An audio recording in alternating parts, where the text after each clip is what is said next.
Hello and welcome. In this video, Tech It Simple, I'm going to be showing you how you can create a WeChat account. Well, it's a pretty straightforward process.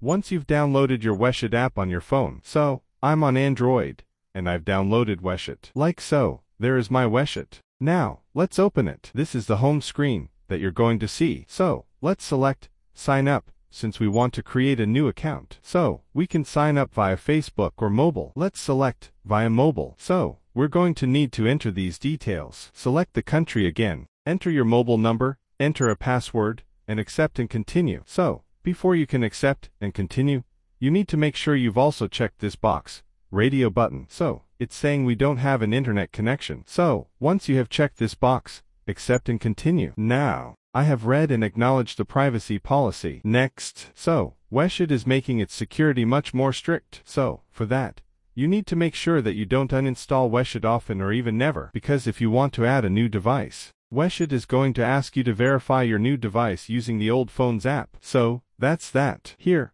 we need to authenticate. So, click in this order, click, click, and click. And OK. Alright, a verification code has been sent to our phone with this phone number. Once you've entered the verification code, click on Next. It is saying WeChat will upload the address book or address contacts of ours to its server to help find out which of our mobile contacts are using which app. So, we're going to say OK, cause there is no other option. Access your contacts, allow, and again, allow. Consent required for WeChat, just click on Next. So yeah, I have read and understand the above. Next. Same for this screen. And next. And there we have it.